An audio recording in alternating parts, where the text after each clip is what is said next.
The war waged by Russian President Vladimir Putin in Ukraine has now brought its own end.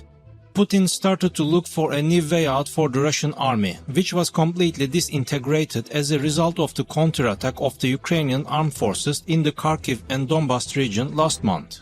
However, the attacks of the Ukrainian armed forces were not limited to Donbas and Kharkiv. The Kherson offensive carried out these days shattered the Russian army. The weapons received from the West and the selfless performance of the Ukrainian soldiers revealed the nightmare of the Russian army in the region. Against this nightmare, while Putin's soldiers left the front and fled, Putin could not defeat this defeat and put into action two moves that would be the beginning of the end. The first of these was the partial mobilization through the Russian Federation. For this reason, many Russian men began to leave the country. At the same time, the other was to launch their long-planned referendum in Ukraine. Putin put the referendum card on the table in order to be able to annex the region he occupied in Ukraine as soon as possible. However, this also backfired. When looked at, the Russian army began to withdraw from Kherson, one of the cities annexed by Russian President Vladimir Putin. The most dangerous of these two moves for Putin was the mobilization through the Russian Federation. Especially the societies in the autonomous regions created very seriously to this mobilization decision. Chechnya is one of the regions that have reacted. Since the beginning of the Ukrainian war, Chechen leader Kadyrov has regularly sent troops to the Russian front to support Putin. However, Chechens joined the ranks of the Ukrainian armed forces and started the first rebellion. Afterwards, serious public reactions arose in Chechnya. Kadyrov drew the reactions of his own people with the campaigns he started to support Russia. In fact, for a while Kadyrov began to publish small messages that he would resign, because the size of the reactions in Chechnya has started to increase. Kadyrov, on the other hand, was filled with fear in the face of these reactions, because after the attack carried out the other day, a Chechen base in Ukraine was hit and it was reported that 550 soldiers were destroyed. After this attack, the Chechen people are also waiting for an explanation from Kadyrov. Chechens, with the idea of freedom ingrained in their bones, were waiting for the weakening of the Russian army. This opportunity has passed into their hands. They began to think that they could win their freedom against the weak Russian army by fighting against Russia rather than having their own men fight for Russia. There are serious reactions against Putin and Kadyrov not only from Chechen men but also from women. Military mothers in Chechnya called on the Russians to protest.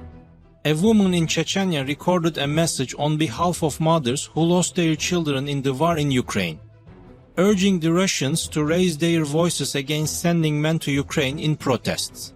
According to local media, Chechnya is one of the main suppliers of fighters for the war against Ukraine. The author of the voicemail spoke on behalf of Chechen mothers whose children fought or died in Ukraine and called for them to take place in front of the mosque in Grozny to oppose further mobilization in the region. In the message published, it is stated that if Chechen women do not protect their own sons, no one will protect them, and it is questioned why they still send their children to war on behalf of Russia, despite being martyred twice in the war against the Russians. This fire will spread and grow. It began to be held in Chechnya for the first time during anti-war protests. Chechnya participated anti-mobilization actions throughout Russia. This was recorded as the first anti-war protest during Ramazan Kadyrov's rule.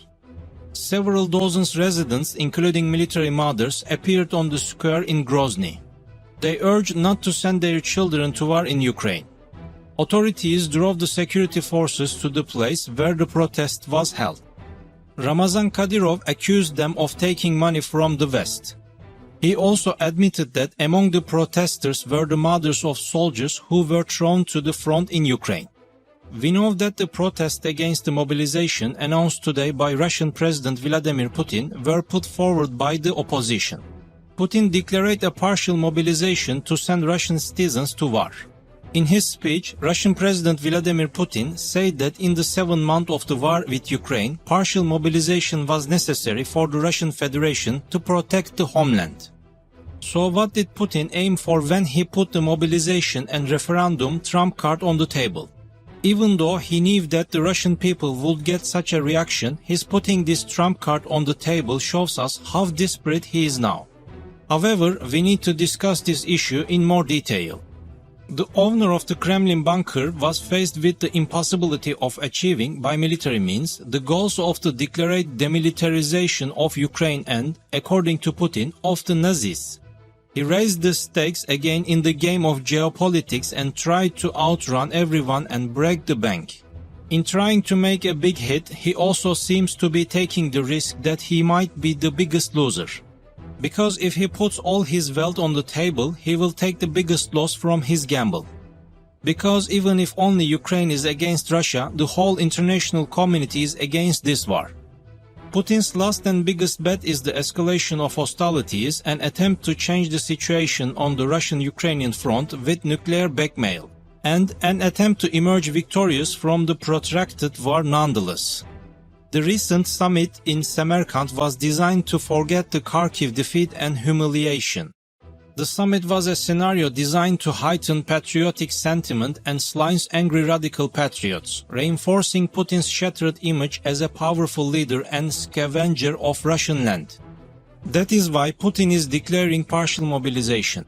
The State Duma in emergency mode increases criminal responsibility for evading and deserting military service in wartime. In the occupied territories of Donetsk, Luhansk, Zaporozhye and Kherson regions, the Kremlin is launching a swift campaign to annex Ukrainian territories. The reason they started this is to provide historical justice for themselves. In a televised speech announced by various anonymous Kremlin sources, Putin said that the main objectives of the military operation have not changed. At the very beginning of these goals was complete seizure of Donbas by Russia. However, at the moment, considering the difficult situation of the Russian army in the region, partial mobilization was declared and a solution to the soldier problem that Putin could not solve for a long time began. Putin said at the summit that Kiev was trying to divide and destroy Russia. For this reason, it seeks public support in the regions it sees as its own territory, through the referendum, which is its other important trump card. Finally, the hottest threat of the summit was the nuclear issue, which Putin was talking about. President of Russia threatened to use all available means in case of a threat to the territorial integrity of the Russian Federation. Putin, who constantly put this threat on the table, is aware that he cannot profit from this business. However, he is trying to give the message that if I end the whole world, I will finish everyone. However, at this point, the Russian army withdrawing from Kherson denies all these claims. The psychological compensation for this loss suffered by the Russian army in one of the regions that the Russian army considers to be strongest will be much more difficult than the military compensation.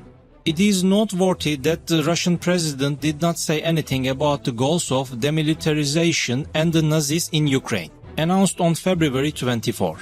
At this point, we have to pause for a while, because it seems that there are serious inconsistencies between Putin's goal on February 24 and his current goal.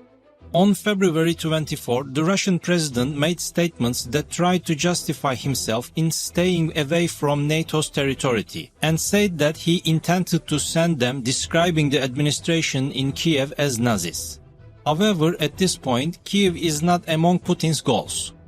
This shows us that Putin's goal from the very beginning was to capture the fertile areas in Ukraine and added them to his own lands. The fact that he was able to do this in Crimea in 2014 encouraged him. This time, however, their efforts were completely in vain. Putin's dreams were shattered when Kiev did not surrender quietly and the Ukrainian President Volodymyr Zelensky, like a commander-in-chief at the head of his army, resisted the attack. Thanks to the extraordinary resistance and strategic intelligence of the Ukrainian armed forces, the Russian army was completely defeated. At this point, Putin is struggling not to say he has lost and wants to end the war in the region by capturing the industrial areas of Ukraine, which he has wanted from the very beginning. Putin told he would win if this war dragged on. However, if this war doesn't end, it is clearly seen that its end will come.